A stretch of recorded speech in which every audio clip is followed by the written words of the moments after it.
Okay, we got Tyler, and today we're going to be talking about what your ex says versus what they basically mean. We're going to be sort of the ex whisperers for an hour here. But yeah, I got Tyler Ramsey, who's our ex recovery coach, and we're basically I basically gave him this gigantic list of 21 different things exes say or do, and we took turns each picking sometimes the easy ones, sometimes the hard ones, and we're going to go over 10 of those 21 things today in depth.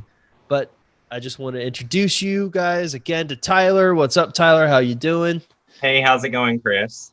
I never know how to start these things up. It's always like I always try to I always start with thinking like, okay, I'm going to say something new this time to really capture people. And then I always just like as I start to try to say something new, I'm like, oh, this sounds so stupid. So I revert back into my normal sort of spiel. But yeah, okay, I'm done Yeah. rambling. Okay, so basically, yeah, we picked out 10 sort of what your ex says versus what they mean. And why don't we just sort of like here, how about this? Here's what we're going to be talking about today. We're going to be talking about when exes say we can still be friends, when they say never talk to them again, when they say, hey, let's meet up and talk, when they say you deserve better than me, when they say it's not you, it's me, I never really loved you, I don't want to hurt you again, we are never, ever getting back together again, like the Taylor Swift song. Your ex says that they hate you, and I want to be single and have fun. So Tyler and I are basically going to have fun going through each one of these different things exes say and dissecting them. So I guess let's start from the top. When your ex says we can still be friends, what does that mean? Yeah, that one's a good one. And honestly, of all the 10 that you named, that's probably the most common one you hear of the 10. And Yeah, it is. so, I feel like that's an important one to talk about. And so basically it can mean that, I mean, from my experience, it can mean this in-between game of, I don't really want you out of my life because it would be too painful. And so a lot of people after a breakup will essentially try and put you in this category of an in-between game. So that's kind of because it would be too painful to exile you completely, but it's, they don't really want to have you too close. And so, but I think it's a good insinuation that they're not over you because for that exact reason. Yeah, yeah. So I kind of always viewed it as like I don't know if you're familiar with baseball, but you have like the on deck circle, like the person that's about to go up to bat is in the on deck Hmm. circle. That's kind of what it's like to be put in the friend zone here, which is like, hey, I'm gonna explore my options out there, but just in case those Yeah. options don't work out, you're there. Yep. I also think there can subtly be sometimes elements of like they say this because they think it's like the socially acceptable thing to do, like it's almost like socially acceptable to remain friends and cordial with your ex afterwards, but almost in most cases that's usually the rarity. But what Tyler says most of the time is what's happening. They're just kind of putting you on hold, so to speak. Yeah. And so a lot of the times they like to put you over there in that little box, exactly what you The said. on deck It's circle. almost like I call a safety net in case Yeah. something doesn't work out. And that's typically what ends up happening. Yeah, I mean, sometimes we're not going to lie to you. Sometimes they do. It's sort of like really harkens back to that grass is greener syndrome where, they're leaving you because they think the grass is greener on the other Yep. side, but they still want to keep that option open. Well, sometimes the grass is greener on the other side. But what's interesting, kind of diving down into that, a lot of times they assume the grass is greener on the other side when they get into a new relationship with someone else, but they're kind of a little distracted by the honeymoon period. And once that Hmm. honeymoon period with that new person sort of wears off, the real comparison truly begins. So, yeah, I mean, I guess these are forward thinking exes in a bad way. Yeah. Let's move on. So, the next one is having an ex say, never talk to me again. So, I'm going to ask you, what do you think? Do you think they're being super authentic when they say this? Like, do they actually mean they never want to talk to you again? So I think it actually depends on the tone in which they say it. And so if Yeah. they say it more in a calm way, I do think that's more of an indication that they are trying to put you away for good, and they're trying to respectfully tell you this is how they feel. But most of the time, if it's done out of hostility, I do feel like that's an indication of trying to basically put power over themselves, over you, essentially, and so that they can, you know, gain that extra ground on you. And so I do think tone is a big indicator when you're talking about that, though. And so, but it's almost like in the heat of a moment, you say, "Never talk to me again." Well, they're probably not going to feel that way forever if that's the way they're saying it. Yeah. So, the tone is something that I hardly ever talk about, but it's so spot on in this one. I think also context is an important thing. Like Mm-hmm. a lot of times you get those crazy, like harsh tones in the midst of an extremely emotional moment. So that you're like in the middle of a fight, and then obviously your ex is like, "Whoa, I don't ever want you to talk to me again," in that real mean Yeah. tone. um it's kind of important to validate the fact that I think a lot of times in the moment when people say this, they really feel like they mean it, but those feelings are subject to change. You actually see this a lot when you interview success stories and you go back to like the breakup, and a lot of times you'll hear exes say something like this, something like, "I don't want to ever talk to you again. Don't reach out to me. I'm not going to respond." Only, like 3 months later, they're back together and talking. So, it's truly dependent on, I think, tone and context. Having those two sort of building blocks will help you understand if it's authentic. Mm-hmm. No, I agree. Uh, you want to take the next one? Yeah, so this is the one I think I picked. So I Well, I mean, ironically, we placed it like as like right after this one, which is like never talking again. This one is the exact polar yeah, opposite end this of is the about the spectrum. opposite end of the spectrum, and it says let's meet up and talk. And I feel like this is a good talking point because this one has a lot to unpack. And It so does. um this can honestly mean a variety of reasons for them saying this. I mean, I've seen exes say this for let's meet up and talk because they miss them, but they're not insinuating that they want to get back together. They almost want to play the field. I could, almost want to see. That's kind of what I see most of the time, where they kind of want to get a read on you to see where you are with things, and so that they may want to meet up after an extended amount of time just to revisit that because they are lonely or they are missing you. But also, it could be let's meet up and talk because they want to, rehash the relationship too. I almost feel like that is not as typical as the first one. The first one is not nearly as vulnerable. So that's typically how an ex usually goes because, who wants to just put it all out there on the first, meetup. But I have seen it too, where someone just spills their guts when they want to meet up and talk, and they just tell them, I want them back. This is, I've missed you, that kind of thing as well. So it really can mean a variety of reasons too. Yeah, I mean, I guess the thing I would hark on is, like, as weird as it sounds, I was writing about this today for this article, which is like, what does the next mean when they say let's meet up and talk? And I think the big point I tried to make, and it kind of builds off of what you said, it really revolves around the timing, Yeah. like when they say this. So if they're saying this, like, I think there's a huge issue, at least I've noticed, with the friends with benefits type thing. So like a lot of times you have an ex say, let's meet up and talk.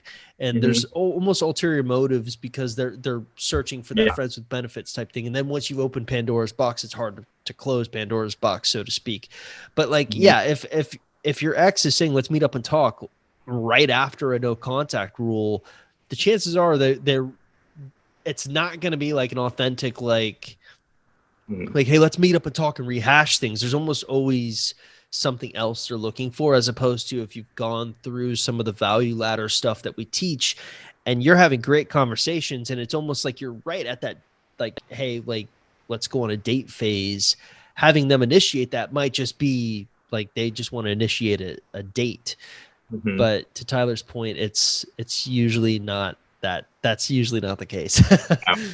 Well, and I also think it's, reasonable to talk about like when they say it and when they want to meet up. So if they're messaging you, on a Friday afternoon and wanting a Friday evening kind of thing, well, I don't know if Yeah. that's always a good reason to meet up, because that could mean a lot of things. That could mean they're lonely and they're also looking for other things as well, like a quick fix. And so, more for, sexual things or that kind of thing too. So you have to kind of figure out when they reach out, and like if they plan ahead, that looks more authentic in my opinion.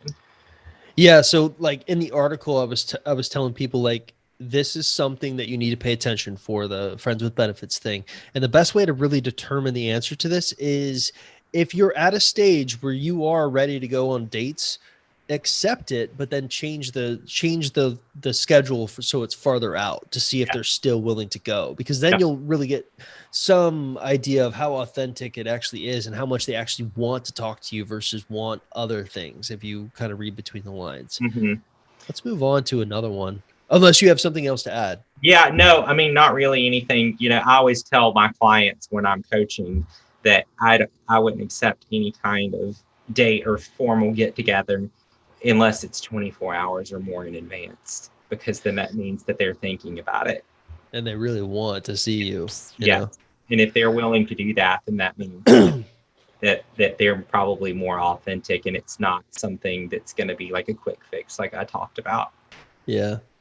So Tyler, when someone says you deserve better than me, what do you think they mean? That one's a good one too. And so, a lot of the times you see this more in attachment styles too, more avoidant attachment styles, because they don't feel like that they're good enough for people. And so they don't feel like they can meet the needs of your ex, especially if you have an ex, or if you're the person that's more anxious, that's pushing a relationship more. It makes more of those people feel like they are not good enough for you because they can't meet the needs, because you're constantly kind of going after them. And so they will inherently push you away, and that's the way they will push you away, by saying you deserve better than me because they can't meet your needs. Yeah, I think the important thing to point out here is I don't think they actually believe that what they're saying, that it's just almost like something that they say, like, okay, they'll accept this and I can sort of maintain my image, so to speak. It's more about what he said with sort of those avoidant tendencies. Even avoidant people don't want to be mean to your face usually. So I also make the case a lot of times that relationships are so personal, and a lot of times when you're making a relationship decision on who you are going to be with, it's very self-interested. So you're always trying to say like, I want this person because I think they're better going to meet my needs, or you feel stronger for them. So if you want to like hyper analyze an ex saying like, yeah, you deserve better than me, I have a hard time believing that your ex is like one of the very few altruistic people out there that's like completely selfless and it's like, yeah, you deserve better than me. More often than not, what Tyler said is probably exactly what happens. Your anxious tendencies are kind of pushing up against their avoidant tendencies. They push away, but they don't want you to chase, and they still want to maintain that image. So what do they say? You deserve better than me. Yep, exactly. And, I think that kind of bleeds more into the next one, which has a lot of the same characteristics. It's not you, it's me. It's kind of like a different way of phrasing the same idea. Yeah. Yeah. And so those are both more. So, I mean, and everyone's kind of heard that, at the end of a breakup, it's not you, it's me. Kind of, it's almost the cliche phrase that you hear on old Seinfeld, like I made that up, George Costanza in the diner. Yeah, and so it kind of has a lot of the same principles with, they don't want to hurt your feelings. I don't think there's only a very select few amount of people that are that self-seeking in the world to where they don't really care about other people and how they make them feel. But most of the time, even exes that, weren't very emotionally available still don't want to hurt your feelings. And so they'll end up inherently blaming themselves instead, and almost having that because they don't feel like they deserve you in a way. Yeah. I mean, this is, it's kind of fortuitous how we we subconsciously we randomly pick these. So it's actually the order that we kind of put them is interesting to me, because you deserve better than me and it's not you, it's me are essentially the same exact thing, just Mm-hmm. phrased Mm-hmm. differently. So I'm really not sure how much more that we can add to this other than the fact that, we've kind of, you could almost like partner these two concepts up together and they'll both explain each other. Well, Um, I also think that it can, I mean, it can also be, and I think we're getting ready to talk about this one too. It's like sometimes they'll inherently try and self blame themselves so that so that they're not vulnerable anymore, and they don't want to hurt you again all over. So that they know that they can't meet your needs, so then they don't want to go through it again because they don't want to hurt you again. And I think well, that's a phrase that we used. And so I don't want to hurt you again. yeah, yeah. I mean, that's actually coming up very soon. But to piggyback off that idea, it's such an interesting set of emotions because you deserve better than me. It's not you, it's me, are all inherently phrases that make it seem like you are looking out for them as opposed to Mm-hmm. yourself. When in Yep. reality, it's the guilt that you feel Mm-hmm. based on what you just said, Yep. which is kind of a selfish type of a thing. So for like, I guess circling around to my original point, it's unlike as much as they're framing it as like, hey, I'm looking out for you, it's really because they'll feel like extreme guilt about how they're feeling, I guess, about this breakup. And so they need to do this so that they don't feel that guilt and can Yes. kind of break away cleanly, so to Yeah. speak. No, I think guilt is a very good word to describe all three of those phrases. Honestly, they're kind of the driving force for it. Right. And, So let's skip over the next one. Just go right to, I don't want to hurt you again. Like having an ex yeah, say that. yeah, and so I think that they're almost scared to put themselves back into the situation for that reason, because they if they inherently don't think that they can meet your needs, or that here again you've pushed so hard that that they just don't feel like they can give you what you want, then they're more inclined to say something like that or be afraid to retry something for that reason. And that's why we always tell people in clients that it's not good to be overly emotional when you're talking with them, because it inherently redrives that conviction in their head over and over again. And instead you need to be a little chill and be more platonic. Then they feel like they can come to you for things, and that they don't feel like they don't meet your needs. Yeah. I mean, there's almost like this projection of, I don't want to hurt you, but what they're really saying is like, I don't want to get hurt by Mm-hmm. sort of the situation. Yep. But yeah, I mean, really all three of those are kind of the same idea, just phrased differently. You deserve better than me. It's not you, it's me. I don't want to hurt you again. All insinuating that they're very altruistic, but there's also self-centered goals behind saying them. Sorry, I'm getting over a cold, guys. So if I sound like if I sound like I smoked like 10 packs of cigarettes a day, that's why. And I've never smoked in my life, just to put that out there. Let's move on. Sorry, I get off topic real easy. Let's move on to having an ex say, I never really loved you ever at all. Mm, yeah. So, sometimes I feel like exes say that because they almost feel, because I feel like, if they're very emotional about the situation, then it's almost a way for them to get over it. And so they're almost embarrassed at the fact that they feel that way in general. And so they'll almost say, I never loved you, because they are almost, it's like almost like you fake it till you make it Yeah. kind of mentality. So I feel like sometimes exes say that, so they inherently can try and convince themselves that that's actually the way they feel, because they don't want to feel that way in general. I don't know. Do you have any thoughts on that? I do actually. They're not really different than yours, but I see this a lot when I interview success stories. I'll ask like, "Hey, explain to me what your ex said to you during the breakup," and you'll hear like, "I never loved you," or "I fell out of love with you." Some ideas like this, and so sometimes when I think about it, I think like they and usually this, I think this happens in a longer term relationship, or like real long relationships or real short relationships, never some in the middle. And I think the reason, because in short relationships they haven't had a lot of time to feel love, so to speak, but they do feel kind of like feelings for you. Whereas Mhm. in long term relationships, like let's say you're together for 5 years, a lot of times that honeymoon period is kind of gone, and you've kind of settled into a routine, and the routine is boring, and so they're only thinking about the most recent feelings they're feeling. They don't really remember how they felt like towards the beginning. And so I think sometimes what they say is an indication of like, this is how I feel right now, but it the separation anxiety and sort of the romanticizing the past, especially if your ex is avoidant, sometimes it takes them moving on from you for them to remember like all of those really, really good times. And then once that happens, if you get back in touch with them, then you'll find like the spark is rekindled, so to speak. But there's Mhm. more going on there than just simply them saying like, I never loved you at all. That's a lie. They wouldn't have dated you unless they felt something. Exactly. Exactly. I don't have too much more to add to that. I think Okay. you did a good job. Uh, all right. So let's go to Taylor Swift here. And we are never, ever, ever getting back together again.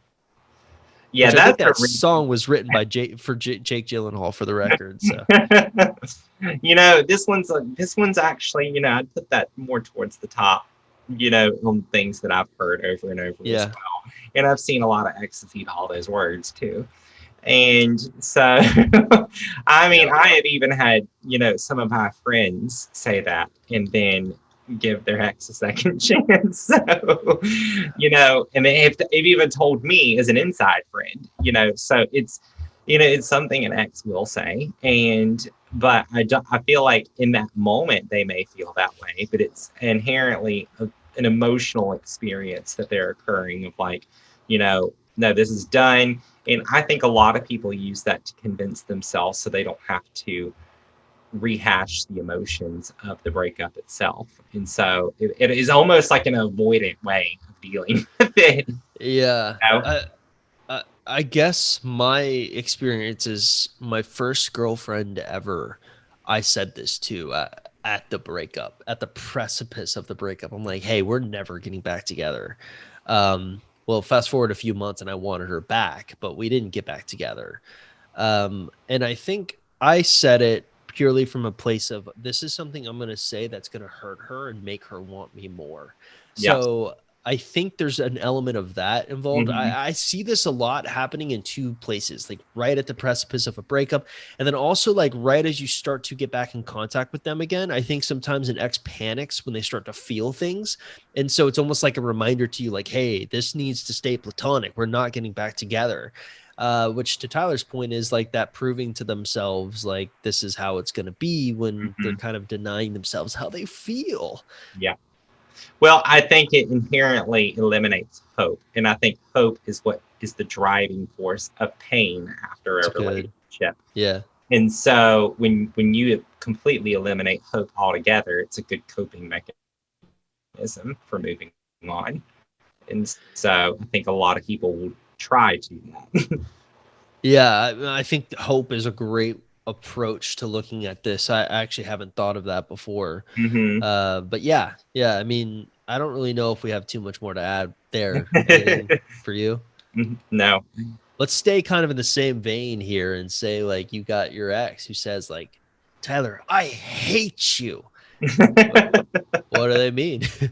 Well, you know what? That just means you have most of the time that always means that you have hit some kind of chord within your ex, and they are really angry with you because it hurt them that much. And so, because like I tell everyone, the opposite of love is not hate, it's indifference. And so if you get an emotional reaction out of your ex, it means they care to a degree at least. And so, especially if you get one like this. And so that just means that they're still hung up on you because they have this animosity towards you. Because if they didn't care, they just would blow it off and, that'd be the end of it. But the mere fact that they go out of their way to express such a deep emotional, negativity towards you, it's inherent that they still care. Yeah, I mean, I don't know if I have too much to add there. I think, like you said, the opposite of love isn't hate, it's indifference. I think that's an important thing to keep in mind. I'm actually just having like PTSD flashbacks to something I saw in the group. Like, okay, if you guys want to see true hate, there was once a girl in our Facebook group who, she obviously came to the Facebook group because she wanted to get her ex back. And kind of the secret sauce that we sort of try to teach people is like the key to getting your ex back is kind of like owning yourself and owning your own feelings and kind of outgrowing them in this odd way. And so she was doing that. And her ex obviously had moved on and literally took a picture of the girl he moved on with in bed as they were doing things, right? That is evil. That is true hate. Like you hate your ex so much that you are willing to do everything possible to almost like hurt them. First of all, that is not someone you should want back. But if your ex is just saying like, "Hey, I don't like you," or "I never liked you," or "I never loved you," "I hate you," things like that at the precipice of the breakup during an emotional moment, that's not the same as like what happened to that one girl in our Facebook group. That's I that's like true hate, like that's true evil in my opinion. Yeah. So I guess like if they say they hate you and you're like really worried, like, but what if he or she means it? I would say like pay attention to what they do. That matters more than anything. That will tell you what they're feeling. hmm Well, I would love to hear how that, played out, because I'm sure that unraveled in a not so good way. So Well, so the most of the time, crazy if someone part, goes out of their way that much, I can imagine that it eventually it's like a rubber band and it just comes back. yeah, I mean, and then boom, it Yeah. hurts like heck when it hit. hmm But the crazy part about that situation is it seared into my brain because I go onto Facebook to accept people into the group, and the first thing I see is this naked girl. Like she posted a picture that he posted. I'm like, what the heck is this? And I see like there's 100 comments, and all the women are like, yeah, you should turn him into the cops, or obviously they got the mob mentality, and I joined them. I was the leader of the mob, obviously. But the point is, it really struck me as like, wow, I've never seen that vindictive of an ex before. And Wow. it also made me think about the other woman that was part of it, that allowed herself to have a photo taken of her and posted, and she knew the intent was to harm this ex-girlfriend. So a part of me wonders if it was just like she's doing that to like mark her territory, but it seems kind of a really like, wouldn't your thought process at some point be like, hey, if he's willing to do this to his ex, what happens if we break up? Is this the Yeah. kind of person that I want to be, like, but I guess not all people think that way. Mm-mm. Wow, that's insane. Yeah. Fun. Okay. So let's round it up with the last one, which is I want to be single and have fun. Yeah. So I feel like this one can mean a few different things too, I think. And so I do think, the first one that comes to mind is the grass is greener kind of thing. And so where they feel like they want to see what's out there to see if they can get something better. And so I do feel like that. I mean, that's a really common reason for people breaking up. But also another one that comes to mind with me too is that your ex felt suffocated in the relationship. And that can come from someone being like the partner being anxious. And so therefore it suffocates them so much that they just want to be single and have fun. And that's like a massive relief from them. It's almost like taking a huge weight off their shoulders. And so that's essentially what I see as being the two big things that an ex would say that for. Hmm. I really don't have too much to add. I mean, to me, this is like pretty cut and dry. It's Yeah. very attached to the grass is greener syndrome. I think also a lot of people are going to ask, like, well, does he mean it? Does he want to be single, or does she want to be single and have fun? And I would say, yeah, they do, but Yeah. it's kind of one of those Pandora's box situations where a lot of times I think when you're in a long-term relationship, you kind of forget how hard the dating field is. And then once you kind of get out into it, you're like, oh man, this sucks. So I see a lot of that happening all the time. And sometimes, especially with like avoidant exes, you have to almost let them do what they, like to kind of avoid you for a little bit before Yeah. they'll feel comfortable talking to you again. Mm-hmm. Uh, and I think really, I want to be single and have fun really harkens back to that avoidant tendencies, because if you really think about it, someone who's going to say this is going to feel almost suffocated in a relationship with you. Not to say you did anything wrong, but if you have anxious tendencies and they're just constantly badgering this the avoidant tendencies on your ex's side, then it's almost natural that it's going to push them away, so to speak. So that's the only really thing I have to add with that one. Mm-hmm. What about you? Anything else? No, I mean, this is just kind of one, it's kind of a little bit off topic. And so that I kind of thought about, how we said, we're never getting back together again. Some will, I've even seen some exes say, and this is a common one too, like maybe in the future.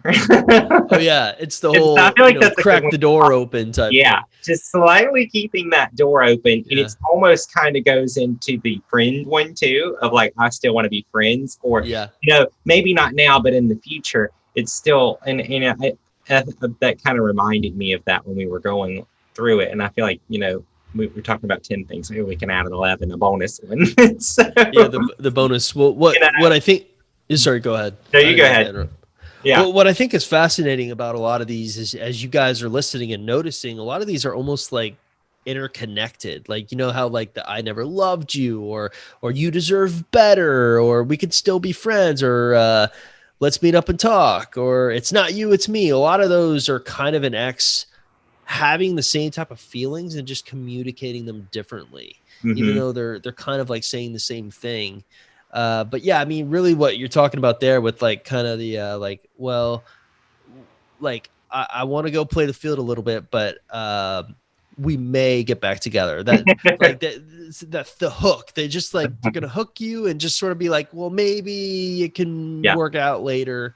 There's a famous How I Met Your Mother episode that deals with that, where like the main character is just like constantly on this girl's hook, and she's always like, the thing she always says to him is, well, we can't be together right now. Yeah. And that right now thing is essentially, it's real life. It's not like the writers of that show just made it up. They actually, someone in the writer's room experienced an ex saying that to them and was like, hey, let's make an episode about it.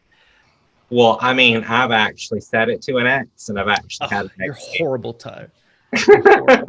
So I can say that is a quote that is commonly used, and so because it almost keeps them. It's exactly what you said. It keeps the hook there, and what it does, it almost like pads, your security of, let me go explore and let me see if I can find something better. But just in case you're over here too, because maybe in the future we can get back together if I haven't been able to figure out and juggle this dating game over here. Well, that's interesting, because I can only think maybe of a handful of times that I said that. And it would almost always be in college, and I'd go on a date with a girl and I knew she liked me, but I didn't like her. But I didn't want to be mean to her. So I would said like, yeah, let's just be friends, but we'll see what happens. That was my sort of hook. And eventually, after a few years goes by, I realized that almost blows up in your face all the time, because then they feel hurt. So after a while, I just got super, like, if I'd go on a date and didn't like the girl, I would just be like, you kind of phase out a little bit. That was my approach. So, but yeah, it's interesting to hear the way you would use it would be almost like a little, I'd use it out of guilt. Like I want her to realize, like, I don't hate her. I liked her, but I just didn't like her that way. You'd use it as like, hey, you stay here. I'm going to go look and see if I can find anything better. So there's dual uses of the hook, guys. There is. And, I think it's almost the worst thing you can say to him too, because what it does, it inherently provides what we talked about, hope. And it just keeps the person hung up is what it does. Yeah. And so it's a great thing to say for if the ex is saying it, because then it keeps the other person on the hook, and it prevents them from moving on, because most of the time they latch onto the hope. And that's probably the experience that you've dealt with too, because it inherently drives hurt because Yeah. they stay hung up. Yeah. I mean, what's funny is as you were talking, I was thinking about the time when I realized I was doing that. And so I was like, okay, from now on, I'm just going to be brutally honest Yeah. with people. I remember when I met my wife, I was like really, I knew she was like special. I knew something was going to happen between the two of us. And so I was like, you know what? All these girls that I'm talking to, I'm just going to like essentially tell them like, hey, it's not happening. And when I did that, I really almost regret doing. I really wish, in hindsight, I had just ghosted them. I think that would have been easier because me being brutally honest and saying like, "Look, I don't like you that way, and I'm interested in someone else. So if I don't respond to, it's nothing personal." They got really mad at me, like really mad at me to the point where they're just like calling me names and they're like, well, so you're not allowed to have friends? And I was like, well, I don't want to jeopardize it. I don't want to leave anything up to chance with this one. And I think, it's just them getting angry about the fact that I chose someone else. Mhm. I mean, rejection hurts, but Yeah, it does. honestly, the right thing to do to be honest with someone, so It that is. at least they do. It might create that tension at the beginning, but they'll get over it faster. Yeah. I never heard back from any one of them. So Well, that rightfully story. so, I guess. That's probably true. So yeah, Tyler, how would one coach with you per se? Yeah. So if you're interested in coaching, basically you sign up through our website and you get on my calendar, and basically you get a 1 hour session with me about your individual situation. We kind of go through and learn the details of it. And then, based off of, what we talk about, we come up with a game plan individualized specific to you. And so you end up getting a game plan after the session, so that you know how to move forward based off of the goals that you're trying to achieve. And I feel like that's a really personal thing to do. And it's a really unique thing. It's not always offered where, you get, there's certain situations that you should tweak, or, there's things that are unique to your situation that maybe should be considered. And we kind of change the plan based off of that. And so it's been really great. And, we've had a lot of successful clients that have been really happy. And so, as you can see, we do post a lot of success stories. But yeah. So yeah, I mean, he's playing it down. He got a success story in the Facebook group today. He was Yeah. telling me. So yeah, I mean, I would say what's really good about coaching with our team is that we're a little bit different than all the other teams out there. We really try to go above and beyond. We try to give you guys recordings of the session so you can watch it back and take notes. Tyler provides you guys with extensive homework, kind of like Coach Anna does as well. And probably most importantly, Tyler is doing his rotations right now in the medical field. And what do you did OBGYN for a little while, then you were now you're pediatrics. Yeah. So I guess what I'm saying is Tyler's a hot commodity, not just for the breakup stuff, but he also has sort of the medical stuff that he's doing. So if you want to get on his calendar, don't mess around, you know, and don't be upset if the calendars, unfortunately we've had a few people like try to reschedule on him and get a little upset when he's booked up, and that's because he's very busy with his medical job, guys. Yeah, well, and also clients too. So And clients, yeah. there's a lot that fills up. And so it seems like I'm booked out a whole lot now. Which is a good problem to have. A good But problem to have. yeah. But yeah, I mean, anyways, signing up with any of the coaches or Coach Tyler specifically is as simple as just basically going to the website and typing coaching into the search bar, or simply just like going to our products page and click coaching, and the rest is pretty self-explanatory. But yeah, that's going to do it for this episode of the podcast. I just wanted to take a moment and say thanks to Tyler for coming on and making my job 10 times easier. I don't really even have to think on these. I just like listen to what you say. I'm like, oh, I'll add on to that. So Yeah. Well, and I feel like this topic is, a good one to learn because, especially after a breakup, you get a lot of mixed signals, or you try and read into certain situations. And so a lot of these things are really common to hear. And, they can really mean totally different things. And so as people go through the emotion and the grief cycle, and I'm sure you guys are all familiar with the grief cycle, people just sway back and forth, denial, acceptance, and, anger. And so that's kind of what's happening. And so it's easy to misinterpret what your ex could mean. I don't know how I could have put it any better. All right, guys. We'll see you guys next time.